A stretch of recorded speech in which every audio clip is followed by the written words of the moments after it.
Hey, what's up guys? In this video we're going to talk about multiple inheritance in C++ programming. In multiple inheritance, one derived class inherits property from two or more base classes. Like in example, here we have one single child class C and the child class is inheriting from two parent classes.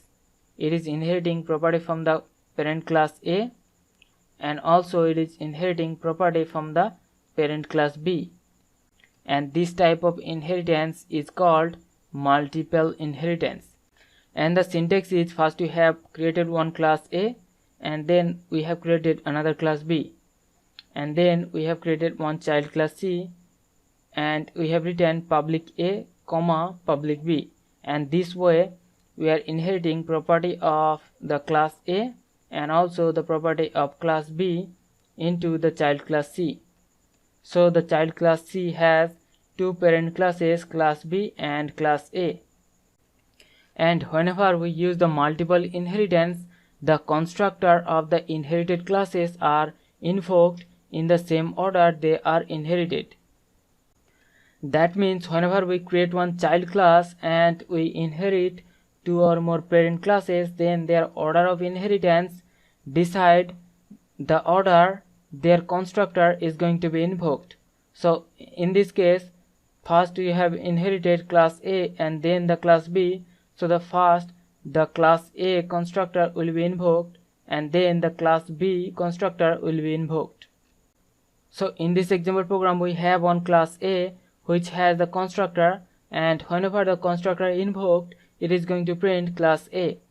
And we have another class B and the class B also has its constructor and the constructor will print class B. And now we are going to create one child class C and the child class will inherit from both the class A and class B.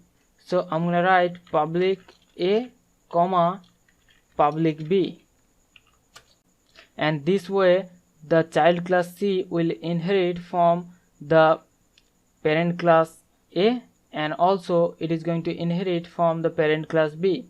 So the child class C has two parent classes, class B and class A. Now inside the main method we are going to create object of class C, and by doing that the constructor of class A will be first invoked and then the constructor of class B will be invoked. So if we just save the program and run the program, and you can see first of all the class A constructor invoked and then the class B constructor.